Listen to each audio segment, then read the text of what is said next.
Welcome, dear listeners, to the Campfire Cult Podcast. From a camper van deep in the haunted woods, I bring you first-hand accounts of chilling encounters with the paranormal. Step into the night and take a peek into the realm where reality and the supernatural collide. My name is Jazz, and I'll be your host.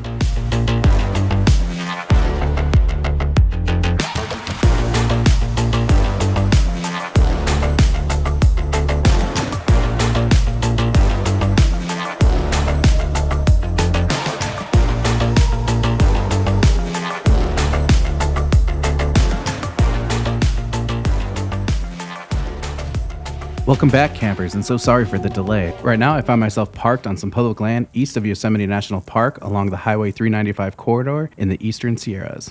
Since we're in the area, for tonight's episode, I'd like to explore some of the reported Bigfoot sightings that take place in and around Yosemite National Park. So that includes Mammoth Lakes, California, all of Mono County, and, of course, Yosemite National Park. These reports come courtesy of the BFRO, the Bigfoot Field Research Organization's website. If you would like to know more, I'll include a link in the show notes. Now, on with our show.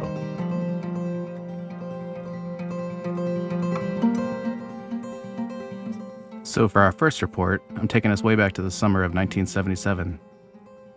Report number 1. This happened about 46 years ago, but it's still fresh in my mind. I guess you never really forget these types of experiences. It was late July of 1977 when my family and I were up in the Eastern Sierras near Mono Lake, California, approximately 15 miles above Conway Summit in the area known as Virginia Lakes. On this particular day, my dad instructed my brother and me to go to the lake and gather firewood. As it began to get dark and the sun began to fade, we made our way back to the lake in our truck. I was 14 years old at the time and my brother was just 1 month shy of turning 16. He had recently obtained his learner's permit, so we were allowed to take the truck out on our own. Arriving at the lake, we promptly started loading up the firewood.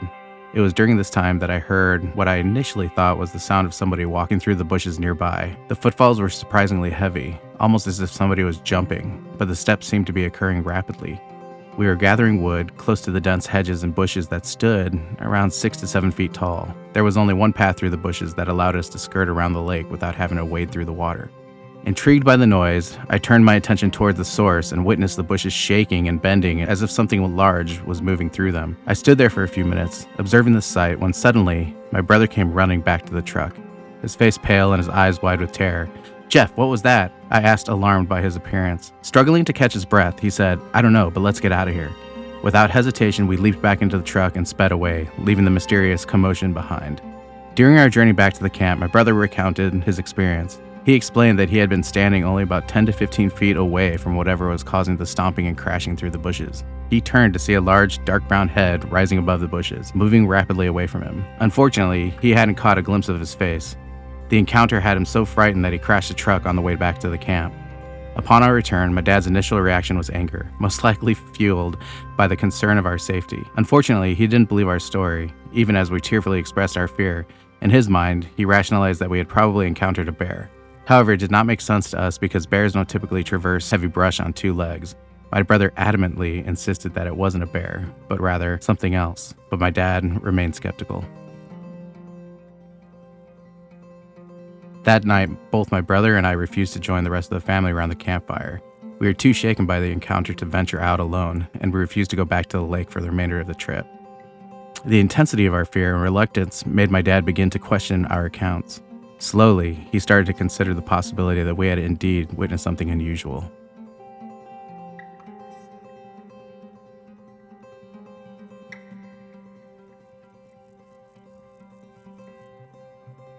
So for this next report, I'm taking us all the way back to spring of 1991. On May 18th, 1991, while on vacation in the Mammoth Lakes, California area, my family took a short day hike to Mono Lake to do some sightseeing. It was overcast, very cold, with a strong wind blowing, and there was still snow on the surrounding peaks. I don't actually recall the location in which we parked the car to begin our hike, but I do remember that ours was the only car in the parking area, and that spot was quite desolate. It was a cold Saturday morning, and the area was deserted. I began shooting VHS footage of the trek, and after a short period of time, we finally decided to leave because the wind and the cold was just too much for us. We went back to our hotel on June Lake, which was just south of Mono Lake, to enjoy the rest of the weekend and then went home. The trip was actually quite uneventful, or so we assumed. The tape went into our family video collection, and for 17 years, it had been watched countless times with my family and friends. So much so that my kids actually knew the dialogue by heart. On May 19th, 2008, my daughter, who was 6 years old in the video and now 22, was watching the tape downstairs in the family room when she suddenly screamed out and began yelling for me to come downstairs. I thought something bad had happened, and after racing downstairs, I found my daughter and ex sitting in front of the television telling me to watch a segment of the tape. What I saw when I played it back made the hair on the back of my neck stand up. Something none of us had ever noticed in the 17 years that we had spent watching this tape over and over again. In the final few seconds of the Mono Lake segment, just before I turned off the camera, I caught something very large and black moving between two rock formations a short distance from where we had been hiking. It was completely black with no differentiation in color and texture, and walked upright like a human but with a gait more closely resembling a primate. At first I thought it was a bear. After going over the video many times and finally digitizing and sharpening it, I am now unsure what to think. From the examination of the footage of my family, whose distance from the camera was comparable to that of the creature, it was easy to see that the distinct details and variation in clothing, hair, face, and hands. In contrast, the creature caught on tape exhibited none of these distinctions. The shape of the body does not resemble a human. The head is too large, the arms are too long. And although it does resemble a bear at one particular angle in the clip, the stance and gait didn't add up. It was an intriguing mystery. That we are able to go 17 years without noticing this event on tape seems unbelievable, but in retrospect, that actually makes some sense. The segment lasts for only a couple of seconds. I didn't see it when I shot the tape, and it has since gone unnoticed because one must really be looking for it in order to see it. But once you see it, you can no longer miss it. I'm not a person who is prone to believing in conspiracy theories, alien abductions, and bizarre events such as purported Bigfoot sightings. As an engineer who now teaches high school in physics, I'm highly educated and very level-headed. My natural reaction is to analyze rationally with the scientific method. I do not typically jump to conclusions based on faulty hypotheses. So, in this case, I will suspend judgment pursuant to further investigation. But having shown this video to family and friends whose opinion I trust, the overall reaction seems to be Bigfoot. Is it wishful thinking? Maybe, maybe not. Either way, it's very intriguing and definitely warrants further investigation.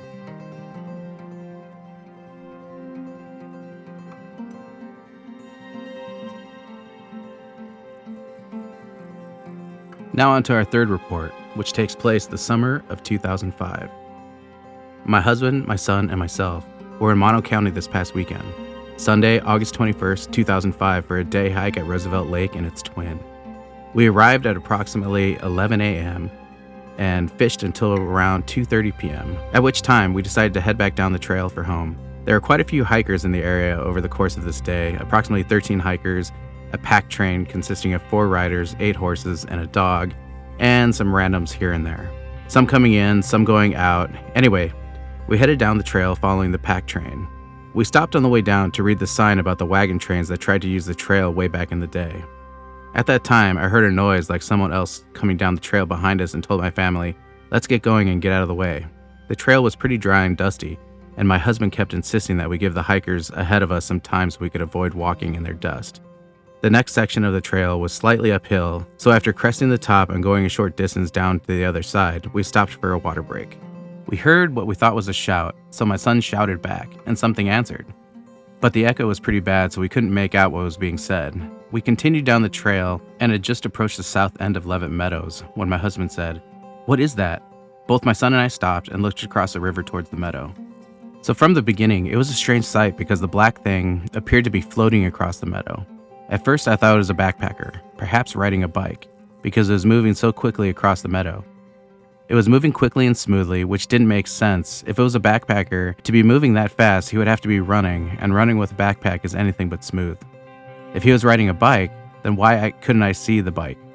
Furthermore, it seemed his arms and legs were in line with his body, not bent at an angle like it was sitting on something. Also, the color puzzled me. I couldn't figure out why a backpacker would be wearing black, all black. Black backpack, black pants, and a black coat, especially in 80 to 85 degree weather. We stood and watched silently for a time, perhaps 10 to 15 seconds. The speed and smoothness with which it traveled was mesmerizing. When my husband and son took off running further up the trail to another vantage point, they continued to watch in silence. Shortly after I caught up to them, my son yelled, and the thing stopped and turned towards us. It didn't turn as a human would, even one wearing a backpack. We were on the trail above the meadow, looking down and approximately 500 to 800 yards away from the object. My husband believes the thing was following the pack trail. We left the trail and went down the meadow, staying on the trail side of the river. However, by this time, the thing was either gone or hidden from us completely. The best way to describe it is like this. The thing had a head that sat directly on its shoulders. It did not appear to have any neck whatsoever. That is why, at first, we thought it was a backpacker. It went head, broad shoulders, or backpack, no neck, and large body. We could not discern the legs or arms, due mostly to the angle at which it was leaving us. The grass in the meadow also obscured its legs. We have spent many hours in the woods. My husband was raised in Plumas County, and neither he nor I have ever seen anything like this.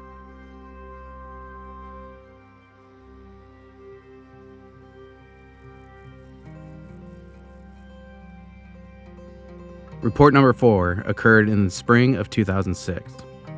I was living up in Mammoth Lakes when I decided to embark on a weekend trip to Laurel Canyon. The journey was not without its challenges, as the area was known for its difficult terrain and certain sections of the road were obstructed by snow. Nevertheless, I pushed forward, eager to immerse myself in the natural beauty of the canyon. As I made my way back down the canyon, a peculiar incident unfolded in front of my eyes. I encountered an open space along the side of the mountain, leading into a densely wooded area adjacent to the picturesque meadow located approximately 300 yards away. Initially, my attention was fixed on the beginning of the wooded area ahead of me when something caught my eye. A figure, resembling a man but undeniably otherworldly, emerging from the shadows and crossing the road, headed towards the meadow. I'll never forget it. The creature's movements were distinctly unnatural, defying the bounds of typical human locomotion. Its posture was bent at the waist, and its arms swung in a manner reminiscent of a vaudeville actor bidding farewell to the stage at the end of a show. A spectacle that seemed strangely out of place in the remote wilderness. I watched intently as it took 3 to 4 strides, each step revealing more about its bizarre physical attributes. The entity, like the others in the previous stories, appeared entirely black, with elongated arms surpassing the length of our own. Towering in height, it stood at least 7 to 8 feet tall, exhibiting a sinewy and muscular build. Curiously, there seemed to be no visible neck, further accentuating its impossible stature. Based on its size and proportions alone, I estimated it weighs in the range of 400 to 500 pounds. Intrigued and eager to document this extraordinary encounter, I instinctively reached out for my camera. However, as I fumbled for the device, the enigmatic creature made a perplexing move. It crossed the road again, but this time in a slow and deliberate manner, adopting more of a human-like gait. It seemed to be purposefully attempting to avoid something or someone, navigating with caution so as not to provoke any form of pursuit. The creature's behavior was puzzling, leaving me with more questions than answers. Who or what was it trying to elude? What purpose did its strange movement serve? As I stood there, witnessing the surreal sight, I couldn't help but ponder the mysteries that lie beyond our comprehension, hidden within the depths of nature.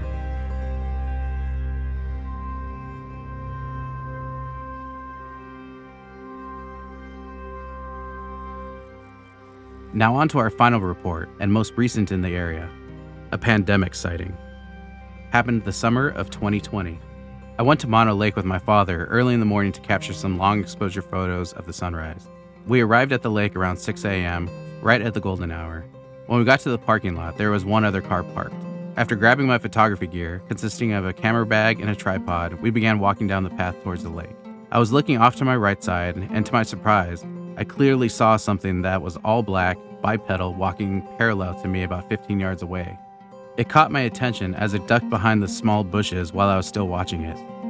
Intrigued, I told my dad about what I had just witnessed, and he had mentioned seeing something moving in that direction as well.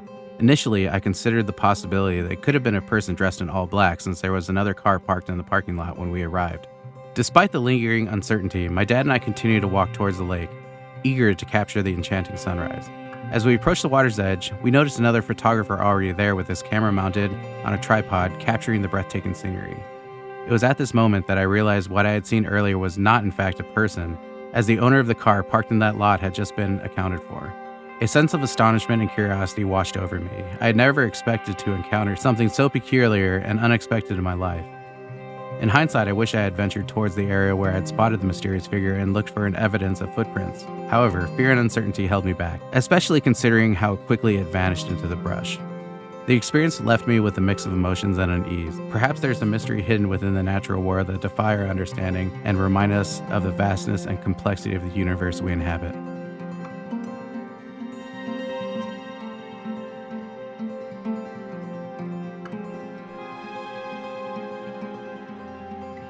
This concludes the first in a series that I'm going to be entitling Reports from Ground Zero.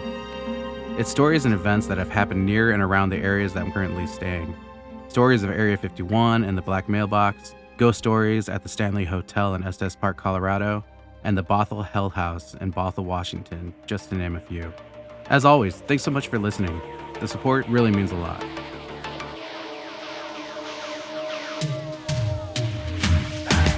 If you have a story to tell, you can reach us via email at contact@campfirecultpod.com or leave us a voicemail message at 720-297-8608. Find us all over the place socially at Campfire Cult Pod and online at campfirecultpod.com. And finally, if you don't mind, please rate and review wherever possible.